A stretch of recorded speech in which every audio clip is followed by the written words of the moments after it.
Hey everybody, I'm Scott Wikle. You're listening to My Kind of Country.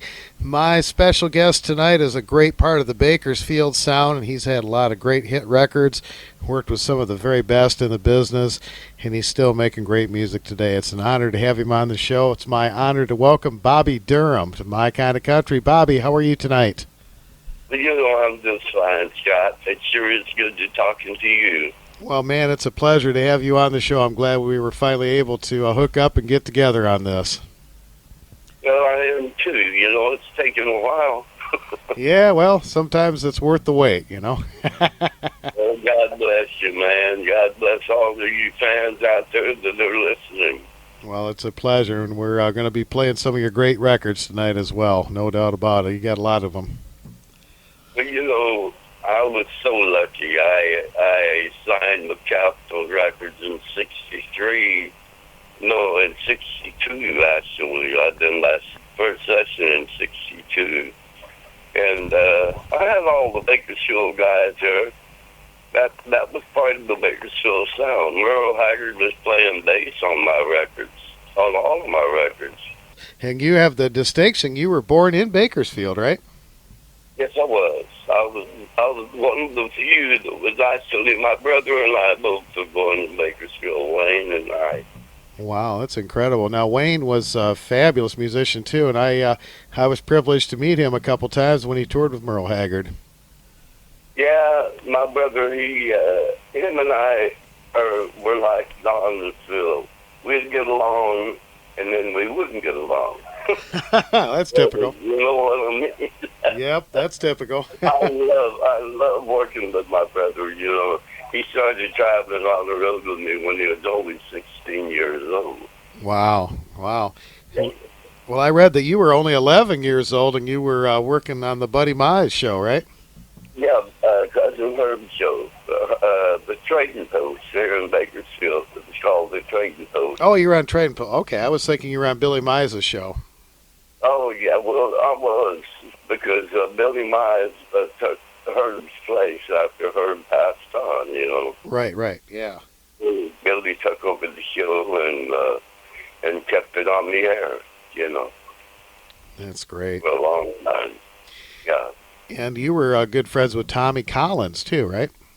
Oh, we sure were. Well, Tommy played rhythm guitar on some of my records that I recorded over the years. I love Tommy. Tommy taught me an awful lot. I was born in the years when Bakersfield, all of the old pickers that were here, we had Buck, we had everyone here, Oscar Whittington, Jelly Sanders, the greats, And I happened to be born in that period of time because they were probably in their 30s about then, or 40s, and I was that little kid that they had to put up with. Yeah. They had to put up with me, but I'll tell you what, I sure learned a lot from them. They were the Bakersfield Sound, and that's where I got my raising, Absolutely. Well, you are well represented in the Bakersfield Sound box set that was recently released from Bear Family Records, and some great songs in there. There's a nice chapter on you in the book, and I'm really glad to see that. Yeah, that's a nice thing that they put together for Bakersfield. It really represented a lot of the pickers around here, Absolutely. Tell me about working at the Palomino Club. That was a trip. I played in Gene Davis's band for about a year. But you know what? We was working 6 nights a week, right? And then we was doing Carol's Corral on Sunday. That was a TV show, 3-hour TV show on Sunday. Cal Worthington. It was for Worthington Dodge. Oh, yeah. Yeah, it was a TV show that was on here for years, but the Palomino band was we were the band behind all the pickers that came on the show, And then also at the same time, we were filming Star Route, like on Monday, Tuesday, and Wednesday. We filmed Star Route, and that was a syndicated TV show. And Star Route was, I don't know for sure if you ever watched it or not, but our regulars on Star Route was Glenn Campbell and the Collins kids, Larry and Lawrence. Wow. Lawrence was my first girlfriend I ever took to a walk-in movie and held her hand. My first girlfriend. I love it.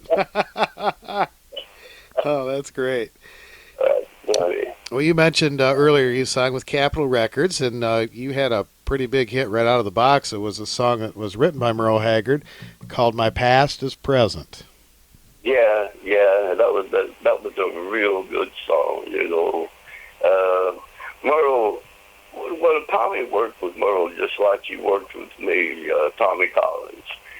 He worked with Merle on his writing a lot of them songs that he wrote, but the people here on the radio, they hear, was, some of those were written when Merle was in prison. Mm-hmm. And then they were rewritten after he got out. And Tommy worked with him on his writing abilities, just like he worked with me on my phrasing, how to phrase and how to breathe and how to, you know, push, you know. Yeah. Get a song out there and feel that song from your heart and your soul, or don't even sing it. If you can't feel the song, you shouldn't sing it. You know. Amen to that. No doubt about it. And Queen of Snob Hill, that was another big record you had right about that same time too. Yeah, that was a great little tune. That was a fun song, written by another Bakersfield guy, Red Simpson. Did you work some with Red too? Oh, I sure did. Red was the character, I'm telling you. He was a lot of fun. His house one day, and it was probably about 104 or 105 outside. I mean, it was hot. And I walked in the door, and Red had all these Christmas cards just sitting on the table in front of him, you know. And I said, "What are you doing, Red?" He had all these Christmas cards out. And he said, "Well, I'm getting in the mood, Bobby." He said, Buck's recording his Christmas album. And he said, "I know I'm going to have some songs on it." He had about 3 or 4 songs on that one album. Yeah. That's funny. Red was great. I loved Red.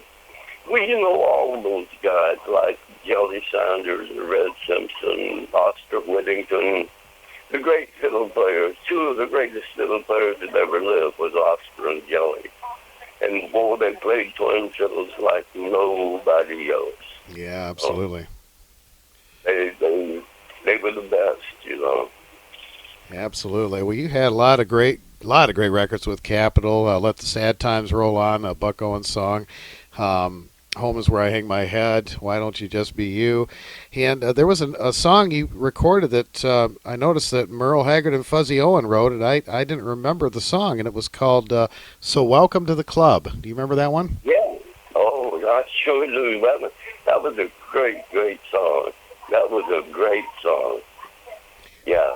And I know Merle didn't record that one, so you got one of the ones he didn't do there.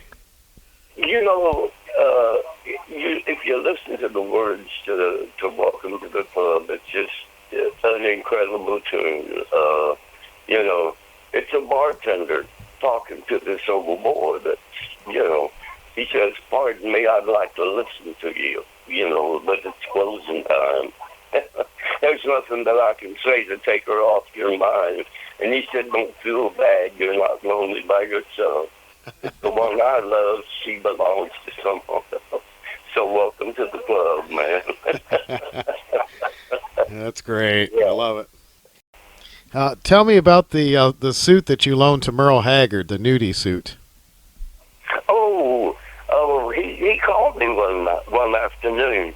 And he said, Bobby, he said, Jack got me booked down into a place that you work all the time. He said, I used to go down there about 4 times a year, for a couple of nights. That's the way I'd work, And he said, man, all I have to wear is the suits that we wear, what we wear at the blackboard, a white shirt and a pair of black pants and a black tie. And he said, and I said, hey, Merle, just come over to the house, man. And I opened up my closet, and I said, well, there they are. Take your pick. I have about 20 of nudie suits in my closet, So he picked the gold pretty one that had horseshoes on it, stuff that Nudie made, and anything Nudie made was beautiful, Yeah. But this particular suit, he picked it, he liked it, so that's the one that I let him borrow.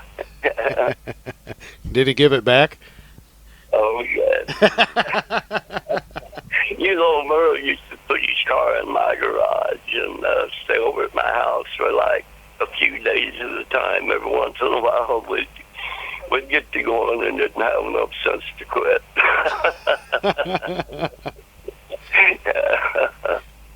Yeah, a lot of fun back in them days. It seemed like everyone knew exactly when I was pulling into town because that night, believe me, everyone would be at the house. All the old hookers, you know what I mean? Like Merle, Yeah. Especially Merle. Merle and Buddy might live with me, He took care of mine and Jeannie's kid. But Jeannie had 2 boys, Jeannie O'Neill. Mm-hmm. She was my wife back then. I've been married a few times, Scott. But anyway, Buddy Miles took care of our kids and sent them to school. It was like a nanny for us and really helped us out, back in them days. That's pretty amazing. You and Jeannie had a duet out too, didn't you? Yeah, we had like the duet of the year, and I think it was like 68. That's going back a couple of years, ain't it? Her and I were married for quite a while. She had her boys when we got together. Well, Bobby, you worked with Buck Owens for a long time. You were opening shows for him for many years. Tell me a little bit about working with Buck Owens and the Buckaroos. That was just an absolute thrill because we did nothing but just the biggest auditorium shows, and back then I was 21 years old and just wilder than a guinea, and we, that was an incredible journey in my life. Buck taught me an awful lot. Tommy Collins told me one time, he said, you want to watch the greatest showman you ever seen as far as handling a crowd? He said, you just stand there after you get off instead of going up to your room and partying and raising hell. He said, stay down here and watch Buck Owens for a few weeks, and you'll learn a lot. And I done exactly what he said. And I said, I watched all of Buck's shows. When we finish my part, I'd watch Buck. And that's how I learned how to talk and how to do like we're doing right now. How to do an interview and how to do. Buck taught me how to do everything. So he was like my dad. Wow. Dodgers and I, man, we ran him crazy just like a couple of idiot sons too. Yeah, Don and Doyle and I, the 3 of us would go out together. That's where I first met Waylon. He wasn't even a star back then. He was working a little club over in Scottsdale, and I was playing the fairgrounds with Buck. We're doing a great big opera show, with It was Charlie Pride's first tour, man, he ever made. His first tour. Wow. Yeah. But Buck Owens was the star of the show, and Charlie Pride was actually the opening of this show, you know. But there was a lot of people on like Ray Price and, you know, and his band and the Buckaroos, of course, and it was fun. All of our shows always listened to Bonnie. Bonnie was on the show, and then Tommy Collins joined us later too. We had fun. You know, it was something getting up on stage and entertaining, but getting there, getting there was the trick. Yeah. It was a lot of fun being with them people during the daytime and just living your life with them. You know what I mean? Sure, absolutely. And you're living your life in a mighty small area. Those buses aren't very big. After about 100, 200,000 miles, they get pretty small. Good times. Well, you released your first album in 1968, and it was produced by Chet Atkins. Tell me a little bit about that. Well, you know, it was. I did that back in. That's the only thing that. Well, I did a few things in Nashville, but that was a good one that I did with. I did it with RCA Victor. I did it with Chet Atkins. It was a good album. You know, it caused a little bit of a problem because Buck didn't give me his okay on it. I didn't even think to ask him. I was back in Nashville, and I just started recording. You know, before I knew it, I had an album. What was it like working with Chet Atkins? You know, it was Chet Atkins was a one of a kind to start with.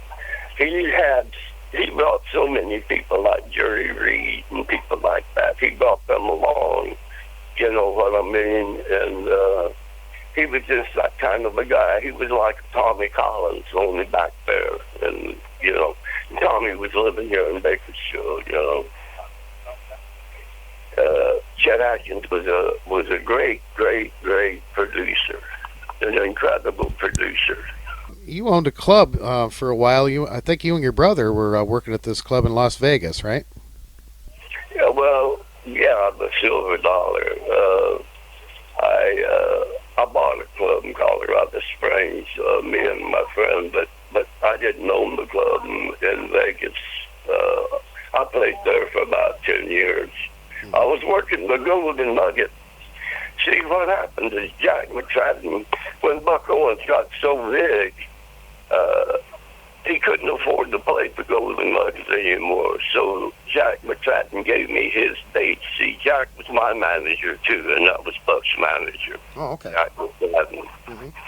And so he gave me Buck Owens' dates. And so what I was doing is I was playing the Golden Nugget, the 8 and 12 o'clock shows, then going to the Silver Dollar and working from 1 until 6 in the morning. Yeah, it was. And plus, I had to be down to Silver Dollar at 1 o'clock in the afternoon because I was booking all the entertainment for the Silver Dollar every Monday and Tuesday night. I had a separate deal going with the owner as far as booking went. I booked all the entertainment there. But I had a guest star every Monday and Tuesday. I had, you know, guest stars. Mm-hmm. You played the Grand Ole Opry too, didn't you? I sure enough did. My brother Wayne and I, we done Queen of Slob Hill. Well, you had some great albums out in the 80s, too. I know you were on High Tone Records, and you had a great album on there called When I Grew Up. And you know what? I was just talking a couple of days ago to Larry Sullivan. Well, he's a nice guy, and I want to thank him, too, for he's responsible for you and I getting in touch and being able to do this interview, and I really appreciate that, and I know Larry's going to be listening. Larry Sullivan's a wonderful man. he done the whole. We did good with that album. We had a lot of fun. I used everyone. He called me, man. So all I did was pick up the phone and call my best buddy, man, with James Burton. See, I used to go in and watch all the shows from behind stage. I'd sit next to Priscilla, my brother and I, man. We'd either sit with Priscilla or we'd go up in the light booth, watch it from up there. That was the best seat in the house, man. Oh, yeah, absolutely. I knew, I've seen so many of Elvis's shows, I knew what he was going to do before he ever done them. Wow. That was a period of time in your life that I was talking to Merle one time, and I told him, I said, you know, man, we've already done things in our life, and we're not done yet, man. This is about 15 years ago. I said, you know, we've already done things that most men dream of ever getting to do.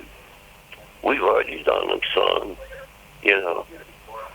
And I said, what else? We couldn't even make out a bucket list. I've been to just about every country in the world, walked on the Parthenon and Athens, Greece. What else could you ask for? I mean, to walk on ground like that is incredible. Well, I got one more story I wanted to ask you about. I read a story about Ralph Mooney and Waylon Jennings, that Ralph Mooney came up missing. Yeah, I say my best buddies, and when I'm talking about it, get them guys, because we were very close. I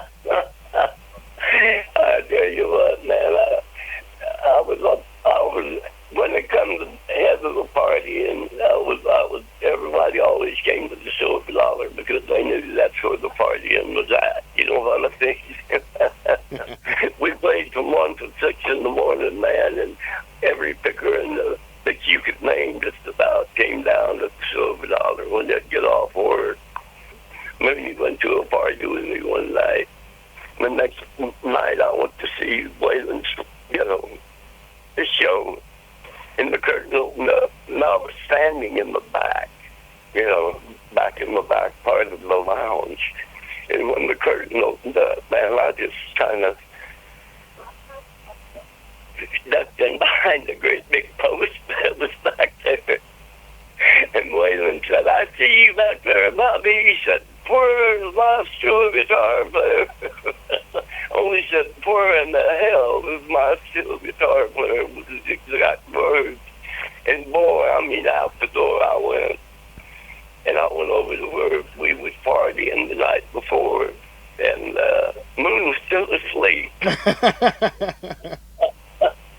I banged him real hard, and I said, Moon, wake up. I said, man, you missed the first show. And he come out of that bed. And by the time he hit the floor, I think he already had his boots on. We was out that door, and in less than 5 minutes we were gone. And he was back over there in time for the second show, and all Waylon done was just thank me. Thank me for finding his steel guitar player. I knew exactly where it was at. I didn't figure he would still be there, though. But, I didn't figure he'd sleep all day long. That's great. I love it. Well, Bobby, we are going to play some of your fabulous music for our listeners right now, and this is true Bakersfield Sound, and I just can't thank you enough for taking time to be on My Kind of Country and sharing some of your stories tonight. Well, you know what? It's my pleasure, Scott, anytime, and just remember one thing, God is good. Amen. Amen. Folks, that is living country music history right there. Bobby Durham on My Kind of Country, and we're going to play some of Bobby's great music for you.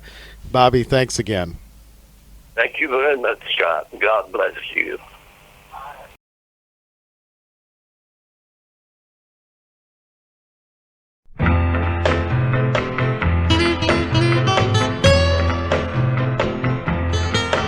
Pardon me, I'd like to listen, but it's closing time, and there's nothing that I can say to take her off your mind. Don't feel bad, you're not lonely by yourself. 'Cause the girl I love, she belongs to someone else. So welcome to the club, and let the last drink be on me.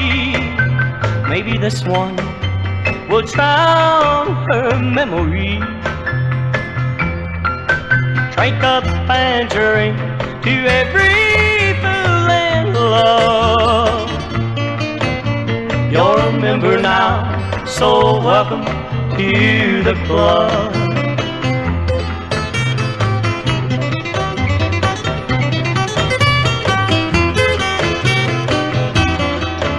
In the morning, when her memories takes a hold again, and you're wishing for the comfort of a crowd again, come on back and finish crying in your beer. In my line of work, I wipe up a lot of tears. So welcome to the club, and let the last drink be on me. Maybe this one will drown her memory. Drink up and drink to every fool in love. You're a member now, so welcome to the club. Yes, drink up and drink to every fool in love. You're a member now, so welcome to the club.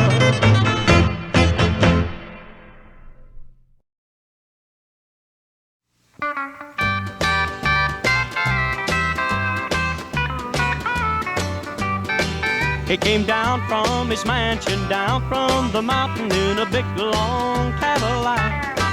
He told my baby of his wealth and the things that you could do, and he took my baby back. They were married in a church in some fancy clothes, and I cry 'cause I love her still. But she don't want love, she wants power, you see. She's the queen of Snobville. Well, she's living up there, became a millionaire by just saying the words I do. She's got a chauffeur and a butler and a poodle dog, and I guess she got a maid or two. Each night I look up at the lights from the mansion, and I wanna climb that hill and bring her back with me, but I know it can't be. She's the queen of Snobville.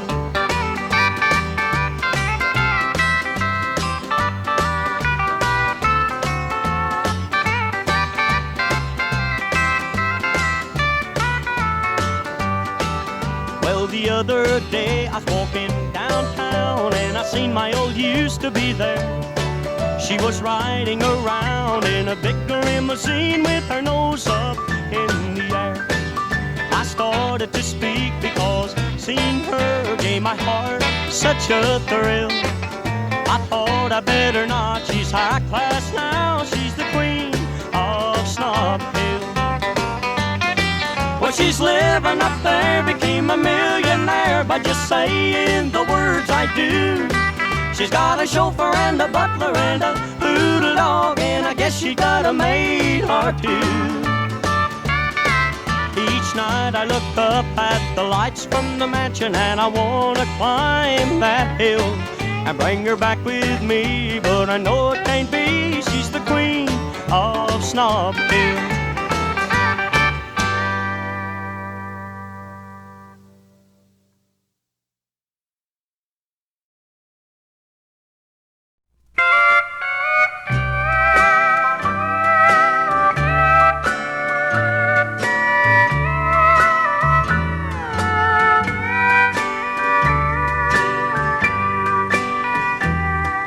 The one I love so much just walked in the door. My past is present, but she's not mine anymore.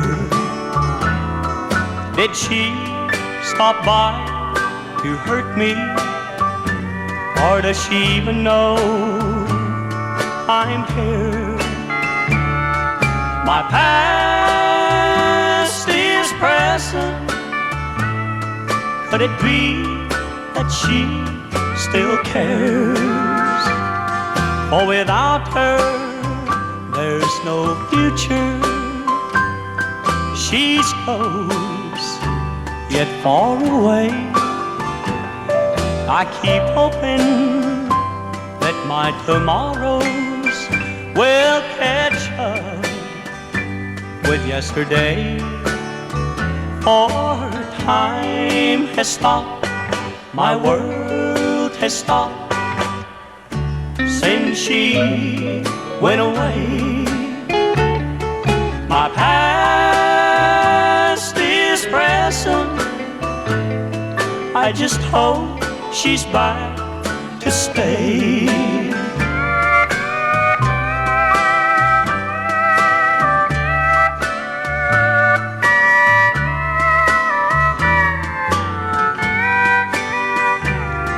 For without her, there's no future. She's close, yet far away. I keep hoping that my tomorrows will catch up with yesterday. For time has stopped, my world has stopped since she went away. My past is present. I just hope she's back to stay.